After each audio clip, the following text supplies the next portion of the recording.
In a longer run, in the due course, if you want to continue being the winner or being out there in the market delivering, you have to gain the customer trust. But now we are in times where trust has to go hand in hand. All the AI velocity that AI is bringing in, it's very important that we bring in the trust in the AI pipeline that we are building.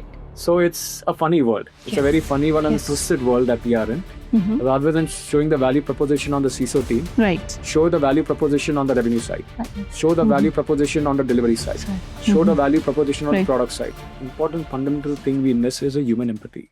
Hi everyone, today we are joined by Mr. Vishal Kalro. He's a security and a data protection leader. Thank you so much, Vishal, for joining us today. It is indeed a pleasure to have you. So since we are at a Digital Trust Summit, my first question to you will be, what exactly in your words is digital trust meaning? So first of all, thank you so much, Kavita, for having me here. Pleasure. And thank you for the audience who are listening this. Trust is trust, whether you call it digital trust or you call trust. The word trust remains trust. Right. And when we talk about trust in the digital context, is something to do with the digital technology that we are using, the data that is getting processed. It should be trustworthy or it should be in the trusted hands. So for example, when we talk about digital trust, so if you are using my services or my products or this mobile phones, you trust the provider, the mobile phone manufacturer, that they will keep your data safe, they'll not be misusing your data. You trust and you give them certain permissions to use the data in the way they like it or in the way they have mentioned it. So you have given a consent. So that's it, a part of trust. Beyond that, when I look at it from an organization standpoint, it's a trust, as I said, this from an end consumer standpoint.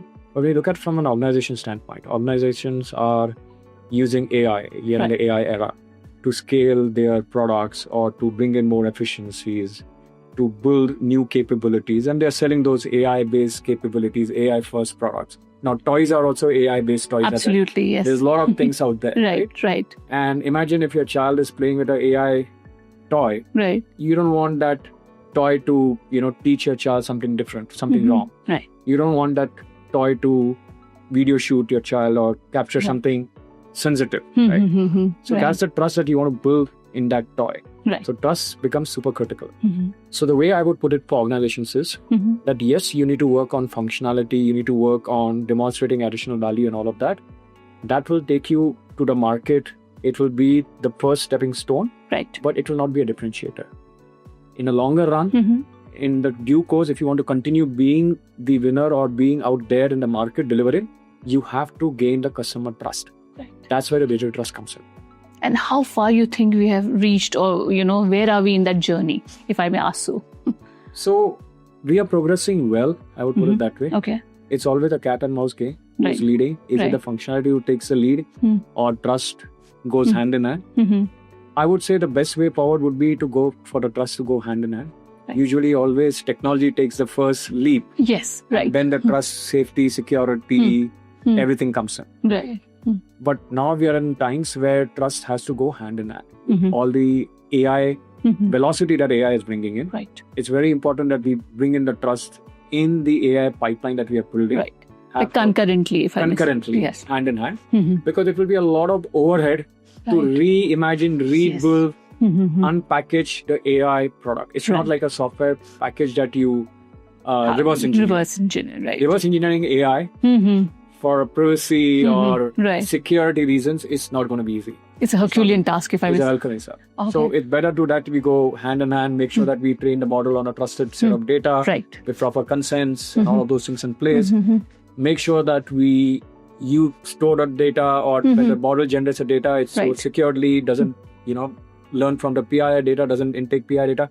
A lot of those guardrails, responsible AI guardrails, the AI bias guardrails, the trustworthiness guardrails, all of those guardrails have to be thought through. AI governance has to be thought through and put in place while these AI capabilities are being built or being consumed as well. But where are we on that? My question to you is more from a layman's perspective, considering all of us are embracing AI, right? So from that perspective, where do you think, are we really following the rules? So it will always be like that. The technology will lead the way. Right. Trust and other will follow. controls, measures, Right. security, data privacy measures will follow. Okay. We are not far behind, but we are definitely behind, I would put it. So we are catching up. People have understood the importance, understood the importance of adoption. Right. And that's why it's important. Right. So we are scaling. We are scaling along with the technology. Okay. And one more question. Now, India is a huge, we are very diverse and a huge geography. If you look at the population, the size of the population, how do you think is it to get this, the digital trust factor, which we are talking in the closed rooms? How will we implement and bring it on ground? Like where do you see? I'm in an honest opinion, we have taken trust as for granted in India. Absolutely. We blindly rely on people. Right. And we have so much diversified crowd here. People who are walking on the street, vendors, versus people who are working as staff here versus you and me. Right. Who have a different level of awareness when it comes to trust. And from a data trust or a digital trust perspective. Right. Specifically. True. It's cultural trust, it's spiritual trust. That's very different. Very true. But from when it comes to digital trust, it's a very different perspective. And because of the demography that we are in and the culture that we are, it's very difficult for people to get to that perspective. That's where it becomes more and more the responsibility of the organizations who provide the digital services, who enable the digital platforms and all, to embed that trust in their products and services so that they are taking that initiative to safeguard people's data, assets, make sure that their products are trustworthy. Similarly, regulations like DPDP and all are super critical, very timely, because they will hold the organizations accountable to make sure that they follow the necessary trust principles and make sure that the larger interests of consumers is being safeguarded. Yes. Okay. That's interesting. But one more question, Vishal, is in terms of DPTP has come into picture, but definitely it started long back when AI was not even heard of. So how will it be kind of effective when it comes to the AI related, rules or that's a good question, and Kavita, that applies to everything. It applies to GDPR as well. Absolutely, yes. It applies very to true. CCPA. Right. Yes. It applies to everyone. It's not just DPDP. That's a question you need to ask all the regulators. The data privacy regulator. In my opinion, the foundations or the fundamentals will not change. You still have to take consent before processing someone's personal data for training the model. Or before you do anything with that PI data, you need to clearly articulate what are you want to use the data for. Secondly, you should have a clarity in where all that data will be flowing, what systems, where is it being stored. And the subject rights like data deletion, data portability should also be in place. AI makes it complex. Right, absolutely. Yes. So that is where the complexity comes in. Right. You can imagine an AI LLM built in North America by Google, Meta, or Claudes of the world and all of the Anthropic and all of that. Right. That model being used in some other geography. That data being stored in some other cloud environment in some other geography. That data being twisted, grinded in a different way.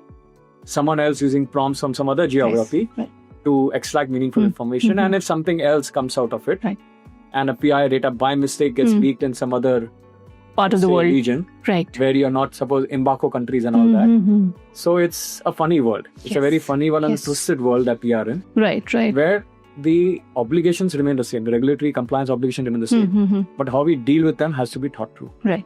And that is where the people who are on our AI journey, which is going to impact PII or any such thing, the data part of it, they have to be building that trust and that capabilities right from day one. So that they know what they're doing with that PII. Say, if you're talking about PCI, credit card data, PII data, all those measures have to be thought through when they're building that AI technology. Because or else it's as I said, it's not possible to reverse engineer an AI model. It's really too complex. Yes. So it's a long way to go, I would say. But thought process, if it's a thought, in my opinion, if you have the right thought process, Yes. It's not difficult. Mm-hmm. I'm saying it's a long way. Depends how you look at it. It's Exactly. not difficult. It's not. Yes. Sorry. It's not impossible. It's not impossible. It might be difficult. Yes. Because of the way the technology is, but it's not Right. difficult. But yeah, if we are very structured in the way, as you say, then definitely will be managing it much more better. Yeah. Exactly. Perfectly. Now coming to my next question is on the talent side actually. So we have been talking about AI, how, and then also the widening gap. Because there are a lot of summits where kids are, the students and the kids are they're discussing that whether they'll grab a job or they'll get the right opportunity. Now, also is on terms of like if the employees are not AI driven or they are not, they don't know AI. So there is a challenge they're having there. So how do you see that actually when it comes to, how do we bring these children up to the speed so that they understand this and probably, they are employable enough? Look, when Industrial Revolution happened, right, we all thought people will not have job, right? Right. They were repurposed to something else, different kind of work, right? Different kind of earning patterns, different hierarchy. Everything was very right. After Industrial Revolution, things subsided. There was an IT revolution. Right. People were very new to computers. How would they work on computers? Suddenly, I come from a background where my dad used to be a trader in a stock exchange. Okay. Then it became digitalized. So he had to be familiar at the age of 50 with a computer, which was difficult for him. But he had to be familiar because things changed. Trading did not change. His intelligence, his insights were the same, but he had to use a technology. Yes. Right. Same thing with AI. Like we used to have Google search and all, we have evolved to a newer technology era. Right. We have to adopt AI for professional and personal needs. So only then you'll be having the AI capabilities or AI mindset. Right. And our kids also have to go through that journey where, yes, they cannot ask AI or ChatGPT to write their homework and do their homeworks and all that. But at the same time, they should be smart enough to use AI where it's appropriate to better their skills, better articulate what their message, what they're trying to say. And I don't think so it's wrong because that is the future. You have to use those capabilities. Without that, if you're not comfortable using this technology, if you are not comfortable using computers and all, you would become obsolete. So that is required. Right. Regarding the jobs, jobs are not going away anywhere. They'll be refactored, repurposed, thought differently, and people will have different roles in my opinion. Okay. But at the same time, you have to keep up with the skill as well. So basically, as you say, change is the necessary, right? Is the laws were So, but yeah, definitely you have to just rightly point it out. Repurposing is what is required actually. Yes.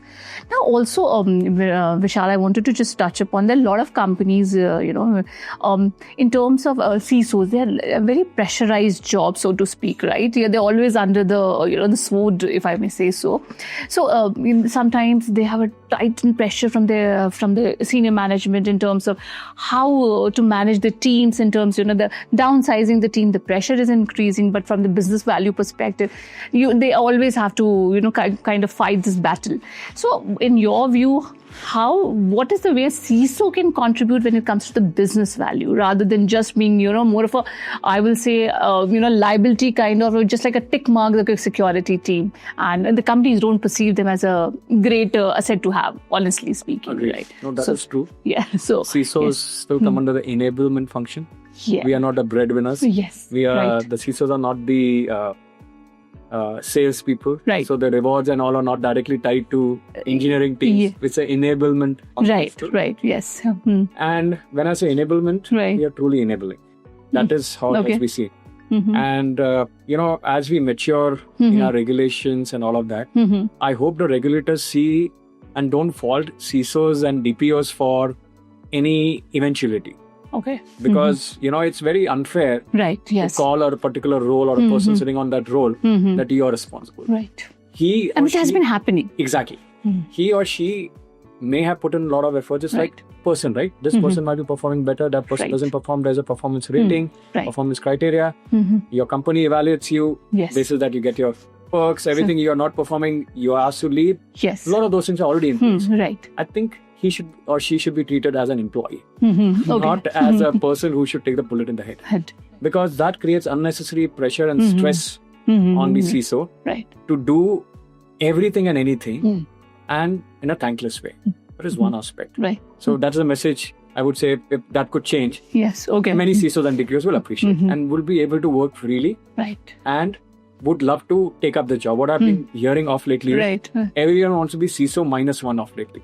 Oh, is So it? I've been into cybersecurity since more than 2 decades. Right. Right. CISO DPO was a dream role that I wanted to aspire for. Right. Right. But today what I'm hearing is everyone wants to be CISO -1. Minus. Oh, okay. -1 is fine. Okay. Isn't there? No.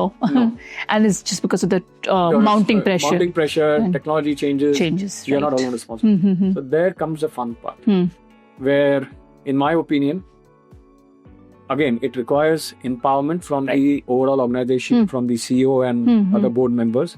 It requires their enablement and their blessing. Right. That CISO should be empowered further to have an additional KPI of fixing.